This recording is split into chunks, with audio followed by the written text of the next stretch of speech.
Pada video ini, kita akan membahas faktor-faktor yang dapat menyebabkan pergeseran kesetimbangan. Suatu sistem kesetimbangan dapat berubah jika mendapat pengaruh dari luar. Perubahan tersebut bertujuan untuk mencapai kesetimbangan baru sehingga disebut dengan pergeseran kesetimbangan. Nah, hal ini sesuai dengan hasil penelitian yang dilakukan oleh seorang profesor kimia berkebangsaan Prancis bernama Henry Louis Le Chatelier yang kemudian dikenal dengan asas Le Chatelier. Nah, bunyi dari asas tersebut adalah jika suatu sistem kesetimbangan mendapat pengaruh dari luar, maka kesetimbangan akan bergeser sehingga dapat meminimalisir pengaruh dari luar. Dengan demikian, sistem akan mencapai kesetimbangan kembali. Nah, ada 3 faktor yang dapat menyebabkan pergeseran kesetimbangan, yaitu gangguan konsentrasi zat, perubahan suhu sistem, serta tekanan dan volume sistem. Nah, kita bahas satu persatu. Yang pertama, faktor pengubahan konsentrasi zat. Jika pada sistem kesetimbangan dilakukan penambahan atau pengurangan konsentrasi salah satu reaktan atau produknya, maka sistem akan mengadakan reaksi untuk mengurangi gangguan tersebut. Nah, dalam hal ini, jika salah satu konsentrasi zat diperbesar, maka reaksi kesetimbangan akan bergeser dari arah zat tersebut. Dan sebaliknya, jika salah satu konsentrasi zat diperkecil, maka reaksi kesetimbangan akan bergeser ke arah zat tersebut. Nah, supaya dapat dipahami dengan baik, perhatikan reaksi kesetimbangan KSCN ditambah FeNO33 menghasilkan FeSCN2+, ditambah 2NO3 ditambah KNO3. Nah, reaksi kesetimbangan ini dapat dipelajari berdasarkan perubahan warna larutan yang terbentuk. Sebelum terjadi reaksi, KSCN merupakan senyawa yang tidak berwarna dan FeNO33 merupakan senyawa yang berwarna kuning pucat. Nah, setelah terjadi reaksi dan tercapai kesetimbangan, larutan yang terbentuk berubah warna menjadi merah. Nah, merah di sini berasal dari FeSCN2+ yang terbentuk. Berikutnya apa yang terjadi jika ke dalam sistem reaksi yang sudah mencapai kesetimbangan ini, konsentrasi salah satu zatnya kita ubah, misalnya kita tambah atau kita kurangi? Nah, jika sistem dalam kesetimbangan yang terbentuk kita tambahkan KSCN, maka warna larutan akan berubah menjadi merah tua, yang berasal dari warna FeSCN2+. Nah, hal ini menunjukkan bahwa posisi kesetimbangan telah bergeser ke arah pembentukan produk, yaitu ke arah kanan. Hal ini juga terjadi jika ke dalam sistem kesetimbangan yang terbentuk, kita tambahkan FeNO33. Warna larutan juga berubah menjadi merah tua, yang menunjukkan bahwa posisi kesetimbangan telah bergeser ke arah kanan. Nah, dari kedua ilustrasi ini, dapat kita simpulkan bahwa penambahan KSCN atau FeNO33 akan menggeser kesetimbangan ke arah kanan, sehingga konsentrasi zat-zat yang ada di sebelah kanan akan bertambah atau lebih besar dari sebelumnya. Lalu bagaimana jika ke dalam sistem kesetimbangan yang terbentuk kita tambahkan FeSCN2+? Nah, apabila kita tambahkan FeSCN2+, maka warna larutan yang semula berwarna merah berubah menjadi tidak berwarna, yang berasal dari pembentukan kembali ion SnCN-. Hal ini menunjukkan bahwa posisi kesetimbangan telah bergeser ke arah reaktan atau ke arah kiri, sehingga konsentrasi zat-zat yang ada di kiri, yaitu KSCN dan FeNO33 akan bertambah atau lebih besar dari sebelumnya.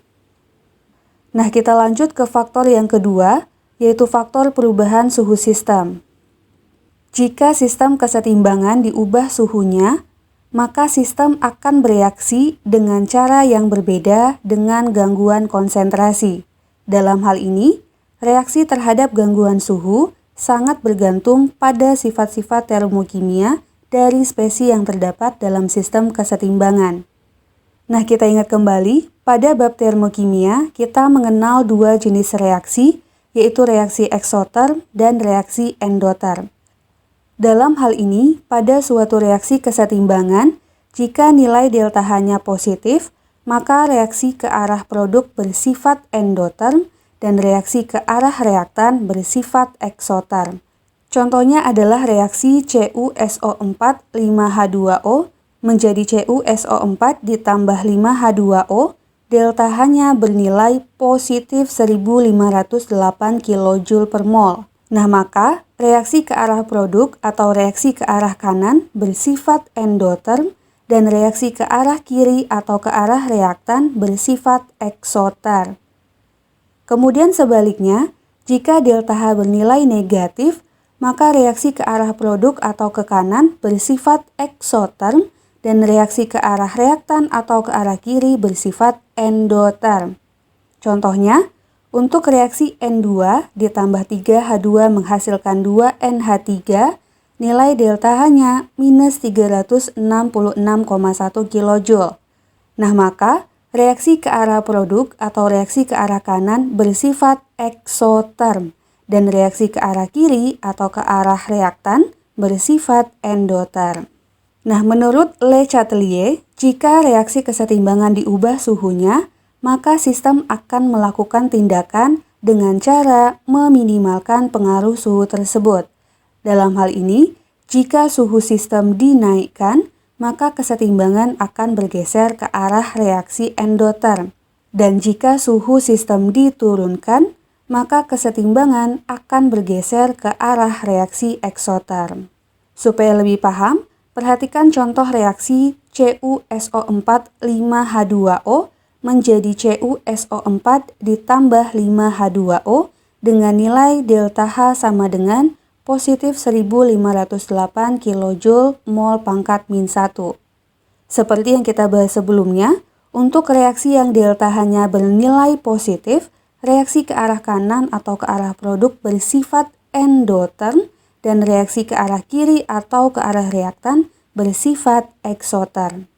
Nah, pemanasan CuSO4 5H2O sesuai reaksi ini bertujuan untuk melepaskan hidrat yang terikat pada tembaga 2-sulfat pentahidrat. Dalam hal ini, senyawa tembaga 2-sulfat pentahidrat berwarna biru dan setelah dilakukan pemanasan akan berubah warna menjadi putih yang berasal dari warna tembaga sulfat atau CuSO4 hingga tercapai kondisi kesetimbangan. Nah, apa yang akan terjadi bila terhadap reaksi yang sudah mencapai kesetimbangan ini kita ganggu dengan mengubah suhu sistemnya? Nah, jika ke dalam sistem kesetimbangan yang terbentuk kita naikkan suhu sistemnya, maka warna padatan akan semakin putih yang berasal dari padatan tembaga sulfat atau CuSO4. Nah, hal ini menunjukkan bahwa kenaikan suhu akan menggeser kesetimbangan ke arah kanan atau ke arah reaksi endoterm, sehingga konsentrasi zat-zat yang ada di kanan, yaitu CuSO4 dan H2O akan bertambah atau lebih besar dari sebelumnya. Adapun konsentrasi zat yang ada di kiri, yaitu CuSO4 5H2O akan berkurang atau lebih kecil dari sebelumnya. Nah, sebaliknya, jika dalam sistem kesetimbangan yang terbentuk kita turunkan suhu sistemnya, maka warna padatan akan berubah dari putih menjadi biru yang berasal dari padatan tembaga 2-sulfat pentahidrat atau CuSO4 5H2O. Hal ini menunjukkan bahwa penurunan suhu akan menggeser kesetimbangan ke arah kiri atau ke arah reaksi eksoterm, sehingga konsentrasi zat yang ada di kiri, yaitu CuSO4 5H2O semakin besar, dan konsentrasi zat yang ada di kanan, yaitu CuSO4 serta air semakin berkurang. Kita lanjut ke faktor berikutnya, yaitu tekanan dan volume. Nah, diingat kembali bahwa tekanan dan volume adalah dua hal yang berbanding terbalik. Untuk sistem yang melibatkan fasa gas, gangguan tekanan atau volume terhadap sistem kesetimbangan sangat berpengaruh. Sesuai dengan asas Le Chatelier, penambahan tekanan atau pengurangan volume akan memacu sistem untuk memperkecil pengaruh tekanan dan volume tersebut. Nah, caranya adalah dengan mengurangi jumlah molekul. Hal ini disebabkan karena pengurangan jumlah molekul akan menyebabkan frekuensi dan jumlah molekul yang bertumbukan dengan dinding wadah semakin sedikit, sehingga kenaikan tekanan menjadi minimum. Maka dapat dikatakan bahwa penambahan tekanan atau pengurangan volume sistem akan menggeser kesetimbangan ke arah yang jumlah molekulnya paling sedikit.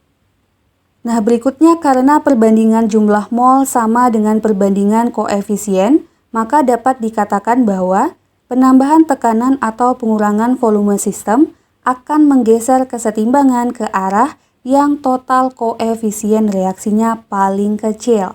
Dan sebaliknya, pengurangan tekanan atau penambahan volume akan menggeser kesetimbangan ke arah yang total koefisien reaksinya paling besar.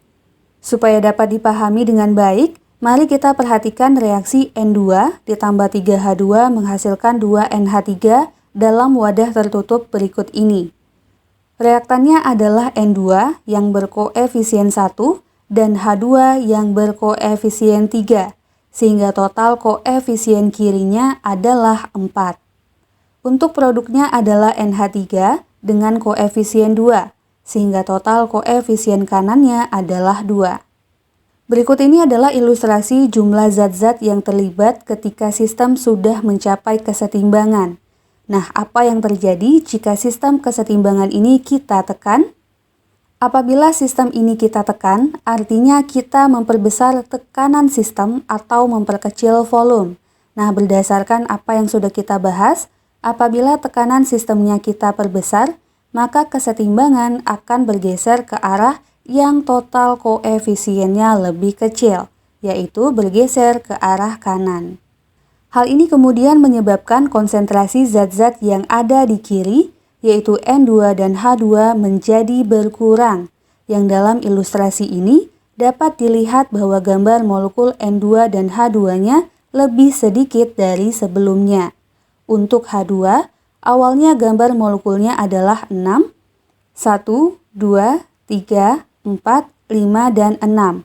Kemudian berkurang menjadi 3, 1, 2, dan 3.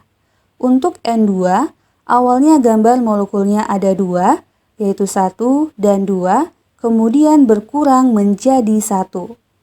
Adapun konsentrasi NH3-nya menjadi bertambah, yang dalam ilustrasi ini pada kondisi setimbang digambarkan ada 4 NH3, yaitu 1, 2, 3, dan 4. Kemudian setelah tekanan diperbesar, bertambah menjadi 5. 1, 2, 3, 4, dan 5. Selanjutnya apa yang terjadi jika tekanan sistemnya kita perkecil atau volumenya kita perbesar? Nah, berdasarkan asas Le Chatelier, apabila tekanan sistemnya kita perkecil atau dengan kata lain volumenya kita perbesar, maka kesetimbangan akan bergeser ke arah yang total koefisien reaksinya lebih besar, yaitu bergeser ke arah kiri. Hal ini kemudian menyebabkan konsentrasi zat-zat yang ada di kiri, yaitu N2 dan H2 bertambah, yang dalam ilustrasi ini dapat dilihat bahwa gambar molekul N2 dan H2-nya lebih banyak dari sebelumnya. Untuk H2, awalnya digambarkan ada 6 molekul bertambah menjadi 9, yaitu 1, 2, 3, 4, 5, 6, 7, 8, dan 9.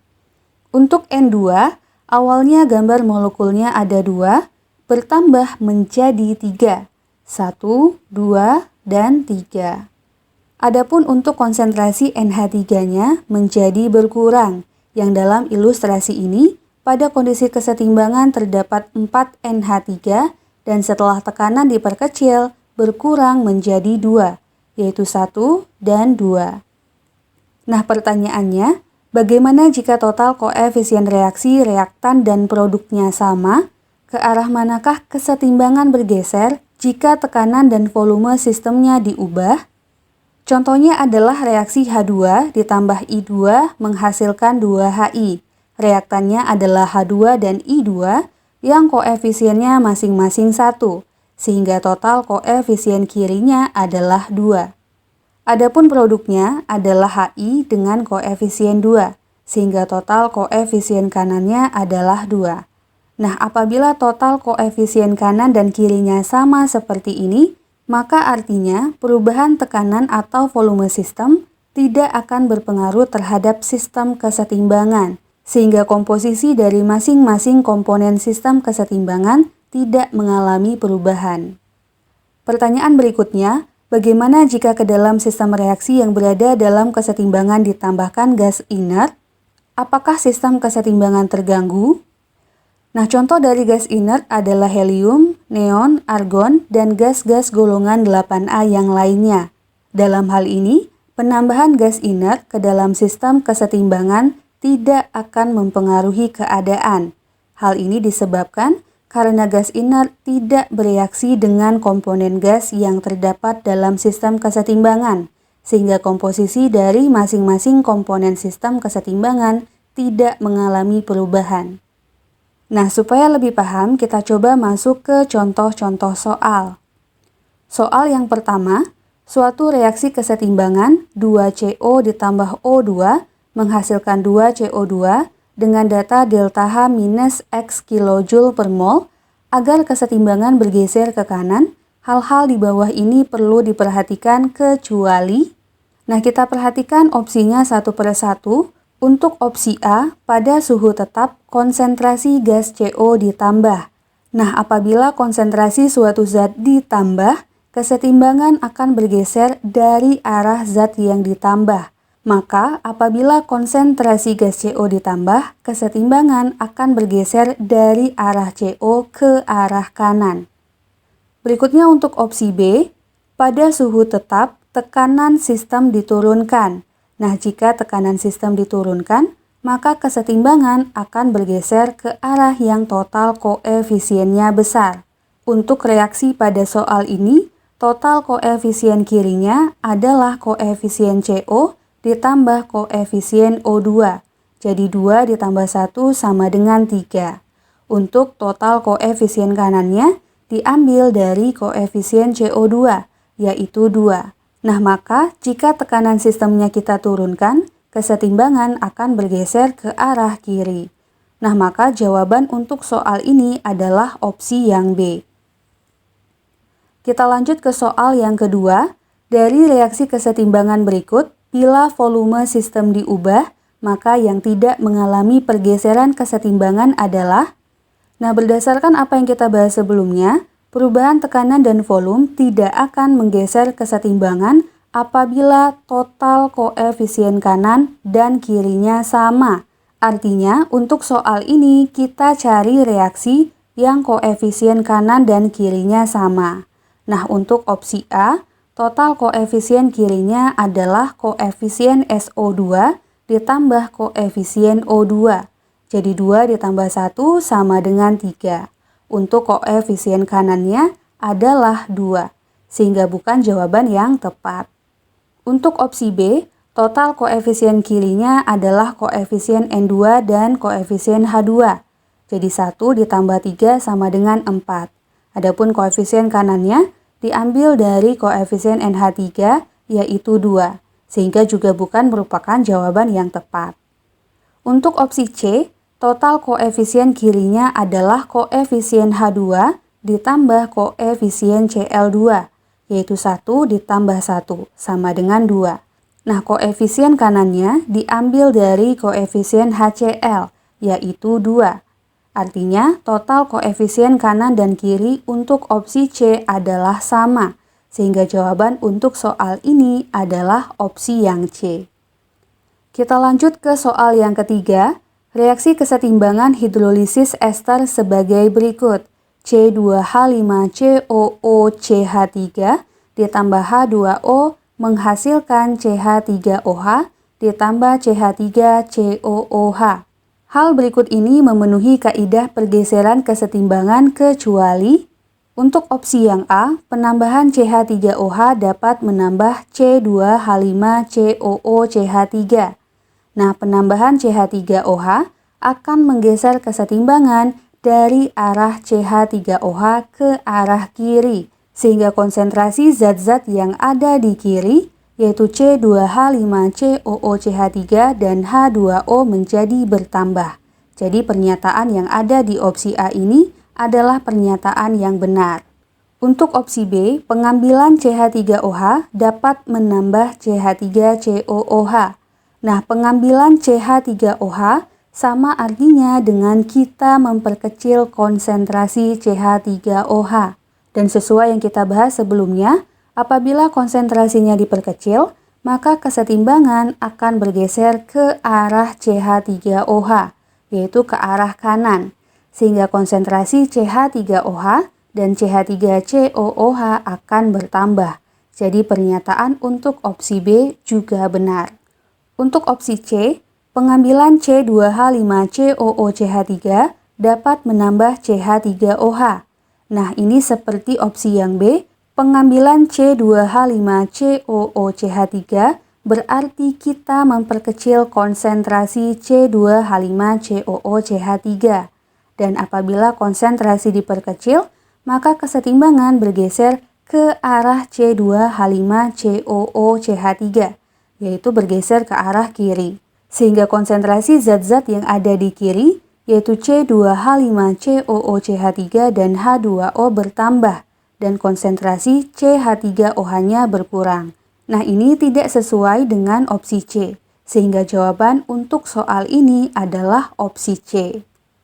Soal yang keempat, dalam ruang tertutup terdapat reaksi kesetimbangan H2 ditambah Cl2 menghasilkan 2 HCl, delta H-nya minus 92 kJ per mol.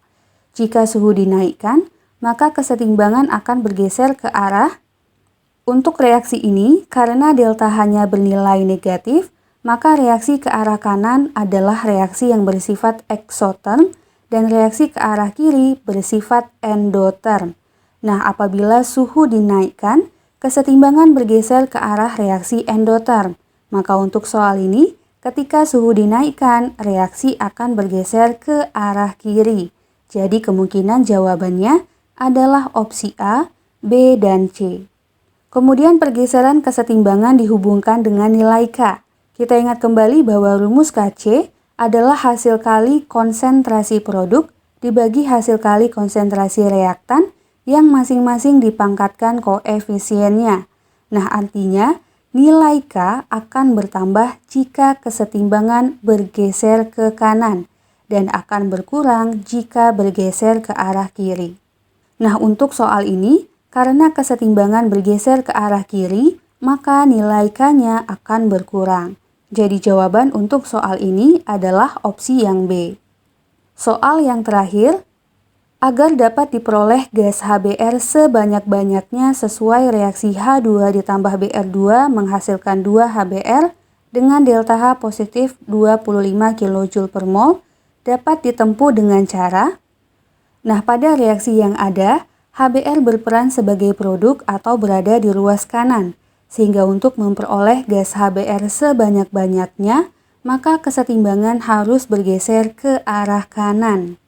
Untuk reaksi pada soal ini, jika kita perhatikan, total koefisien kanan dan kirinya sama-sama 2, sehingga tekanan dan volume tidak menggeser kesetimbangan.